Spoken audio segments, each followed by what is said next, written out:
একজন জিজ্ঞেস করছে ভাই ডান হাত কোনটা, একজন কমেন্টে উত্তর দিছে ভাই বামেরটা।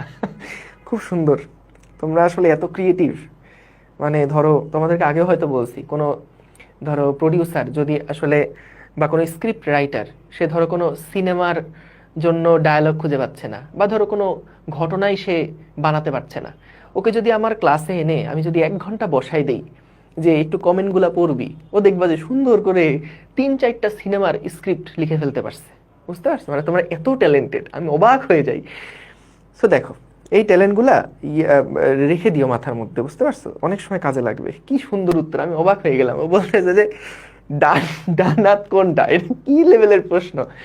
ডান হাত কোনটা, আর উত্তর দিছে বামেরটা। সেরা ভাই, সেরা। মানে আমি অবাক হয়ে যাই। হ্যাঁ, বলছে এত বড় বেসম্মান, কোথায় বেসম্মান? আরে ছি, কখনো বলেছি আমি? আমি তো সম্মানের কথা বলেছি।